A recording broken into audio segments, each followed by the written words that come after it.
नमस्कार, बेधड़कन्यूज़.com देख रहे हैं आप। मैं आपके साथ अवनीश तिवारी। आज सुबह सुबह जब हमारी आपकी सबकी आंख खुली, क्योंकि हम लोग मिडिल क्लास लोग हैं। मिडिल क्लास लोग का जो इन्वेस्टमेंट होता है वो या तो बैंक्स में होता है या पीपीएफ में होता है या छोटे जो सेविंग स्कीम है, चाहे सुकन्या समृद्धि हो, जो सरकार की स्कीम्स हैं उसमें इन्वेस्टमेंट होता है।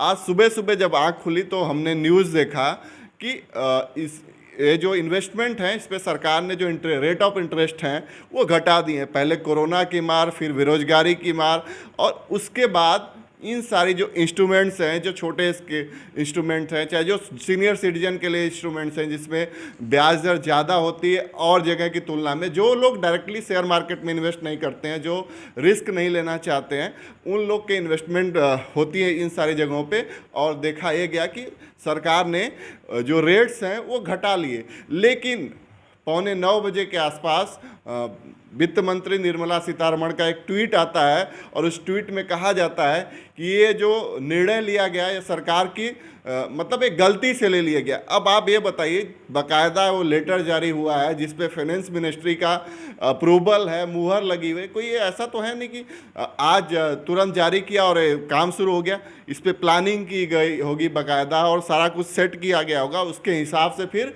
डिसाइड किया गया होगा कि कौन से स्कीम पे कितना रेट ऑफ इंटरेस्ट देना है। और सरकार रात के 9 बजे ये आदेश जो है वित्त मंत्रालय के द्वारा जारी किया जाता है, 31 मार्च जब कल क्लोजिंग थी, कि अगले फाइनेंशियल ईयर में जो रेट ऑफ इंटरेस्ट हैं इन सारे स्कीम्स पे घटा दिए जाएंगे। लेकिन उसके बाद आज सुबह वित्त मंत्री का 8:45 बजे के आसपास ट्वीट आता है और जिसमें कहती हैं कि नहीं, गलती से भूल से हो गया था।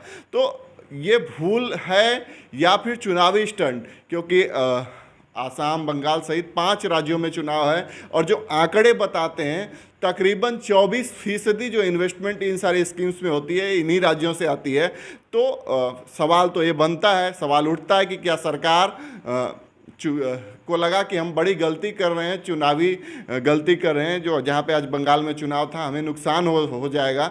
तो इन सारी चीज़ों को देखते हुए सरकार ने यू टर्न लिया और वित्त मंत्री ने ट्वीट किया, नहीं, ये गलती से हो गया था। अब सवाल ये भी उठता है कि जब रिव्यू किया जाएगा, मतलब इस क्वार्टर में, जून का जो क्वार्टर है जिसमें रिव्यू किया जाएगा, तो क्या जनता को या जो आम पब्लिक है उसको डर है क्या फिर से जो ये रेट ऑफ इंटरेस्ट है कम तो नहीं कर दिए जाएंगे? क्योंकि आज 1 अप्रैल है, जनता लोग तो ये भी सोच रहे हैं कि सरकार कहीं अप्रैल फूल तो नहीं बना रही।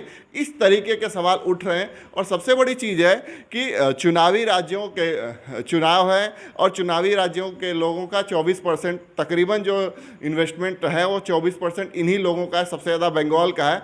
तो लोगों का यह भी मानना है कि सरकार को लगा कि हम गलती कर रहे हैं, चुनाव है अभी इसको पोस्टपोन कर देना चाहिए। और हमारे आपके जो आम पब्लिक है, जो जिनका इन्वेस्टमेंट है, उनके जहन में सवाल ज़रूर उठ रहा है, क्या अगले जून में सरकार इसको कम तो नहीं करेगी? अब देखना ये है कि सरकार का जो ये यू टर्न है ये कितना भारी पड़ता है लोगों पे। क्योंकि हो सकता है अगर जो सवाल हैं, जो लोग सोच रहे हैं, अब ये जवाब तो सरकार को ही देना है कि क्या जून या अगले कुछ दिनों में ये जो ब्याज दर है नहीं घटेगी, और सरकार इससे किस तरीके से एश्योर करती है।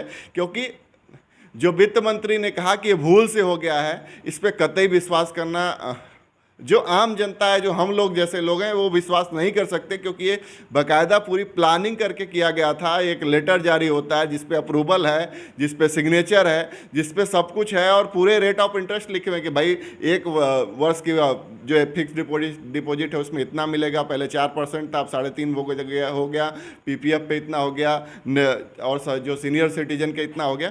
तो इन सारी चीज़ों पर सवाल तो बनता है। बाकी आपके क्या सवाल हैं, आप हमें कमेंट बॉक्स में बता सकते हैं। बाकी बेधड़कन्यूज़.com देख रहे थे। अगर आप स्टोरी फेसबुक पे देख रहे हैं तो हमारे पेज को लाइक करें। साथ ही साथ अगर आप स्टोरी यूट्यूब पे देख रहे हैं तो हमारे चैनल को सब्सक्राइब करना ना भूलें। धन्यवाद।